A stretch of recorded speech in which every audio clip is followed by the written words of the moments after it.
Hey, all, welcome. Wait, what? Old Fitzgerald? Trenton? Bottle and Bond? 2022 spring release is here already? Hey, welcome back to SLB Basement Bourbon Bar. Look what the kid drugged down to the bar. Trent, you've been busy. How did you get this Old Fitzgerald spring release already? I haven't seen it anywhere.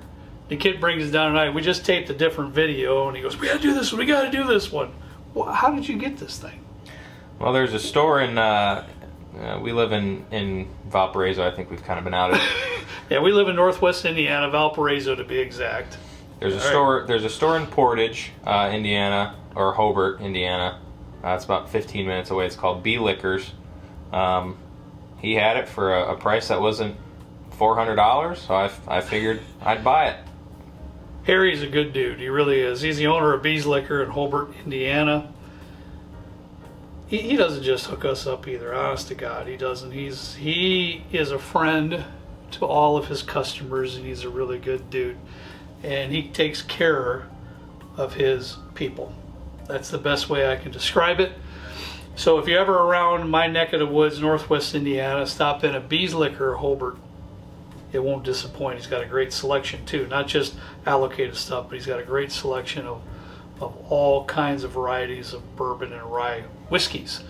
So I didn't even know you were picking this up today, to tell you the truth. I didn't either. Yeah, I was dumbfounded when you brought it down here, and what caught my eye, honestly, Trenton, because you know bourbons more than I do. I have to say that, as far as the technicalities and all that.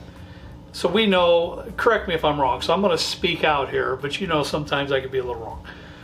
So we know that Old Fitzgerald on their decanter series has a release in the spring and the fall. Correct? Yep. 2 a year. Okay. And we know they're 100 proof because it is bottled and bond. So what caught my eye on this particular bottle, that is a 17-year whiskey, a 17-year-old bourbon. Usually, from what I'm thinking, the spring releases usually aren't the higher year type. I think it was last year 9 year. I've seen it from like 7 to 11 years. That's all I've seen for the spring. For the spring. So this is a little bit unusual. Now, I'm going to put you on the spot a little bit here because I just don't know. Are these blends, or is this actually a 17-year-old bourbon, or do you know? I don't know. Okay, that's something I need to I know it's a weeder. Yeah, we know it's a weeded mash bill. We know that for sure. So I apologize. Trenton's going to be looking feverishly to get that. I shouldn't have put him on the spot like that, but I'm just dumbfounded. The puppy's down here, to be quite honest with you. I think it's just fabulous. And as you can see, it hasn't been opened. So I'm going to pour, as Trent's, I'm going to pour a glass. I'm going to pour a little bit in 2 glasses. Trent and I are going to check this out and see what we think about it. These releases are usually pretty solid stuff. I mean, it's usually good stuff. Woo! Nice. Sorry, Trent, I'm kind of tearing up your stuff. Oh man. All right. I won't do a heavy pour.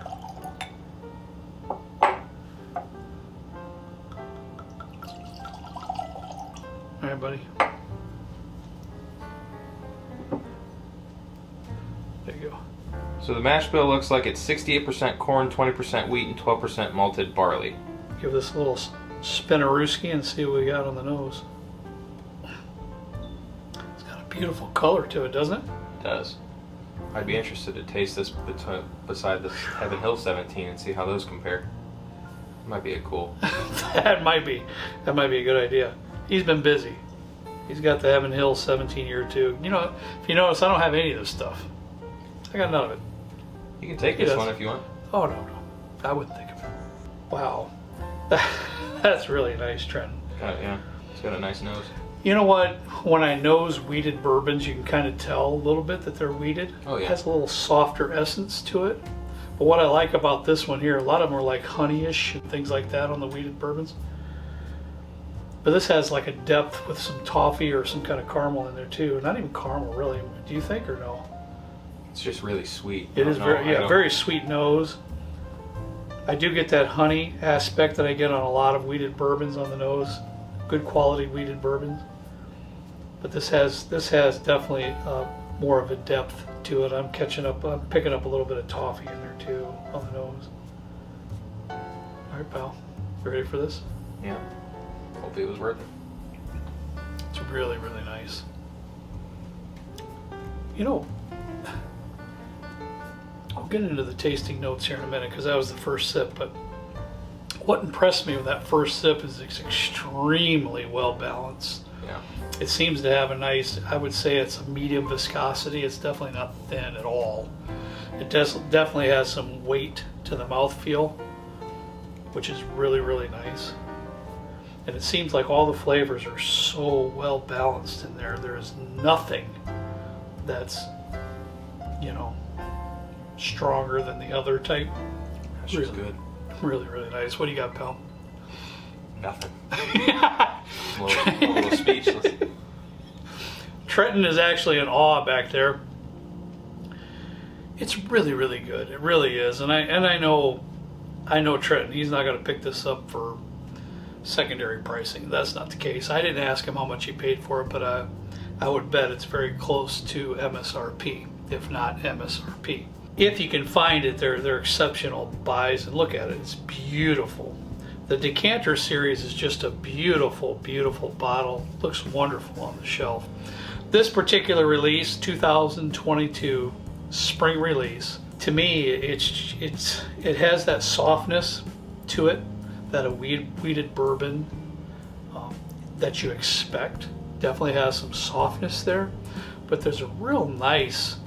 I picked that the nose kind of follows suit into the palate, and I get this really beautiful honey note up front, but it immediately goes into more of a toffee note. Not Sour Patch Kids, but like a sour. No, don't you dare, because there's definitely no Sour Patch Kids in this thing.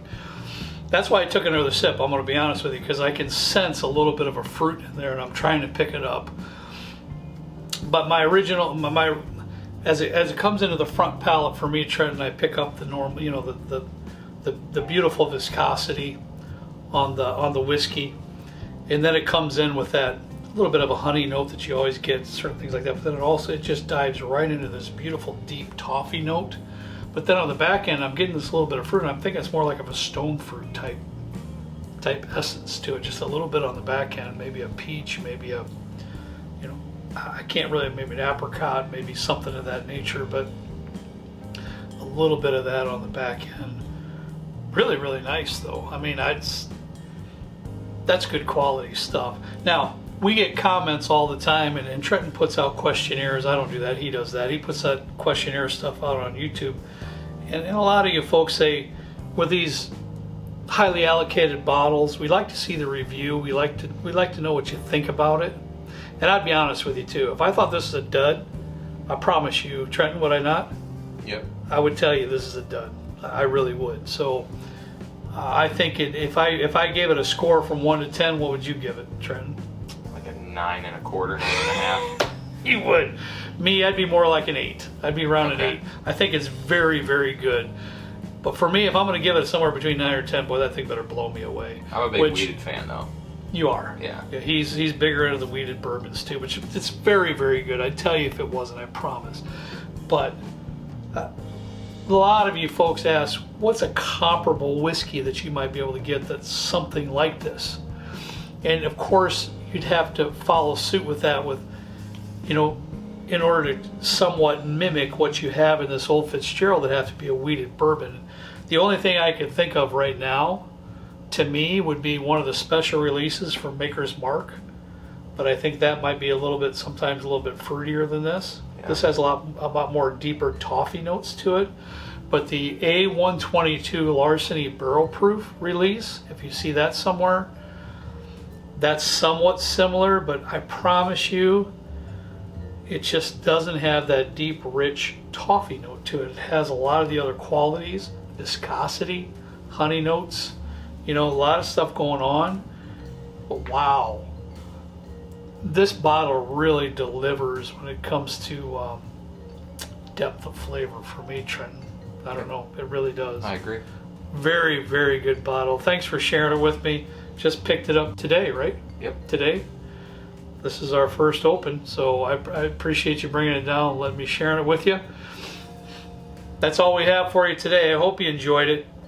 If you have any questions for me in the comments, I'll be happy to try to answer them to the best of my ability concerning this old Fitzgerald Bottle and Bond Spring Release 2022 17-year-old bourbon.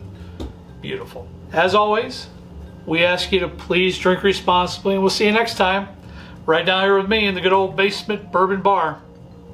See you later.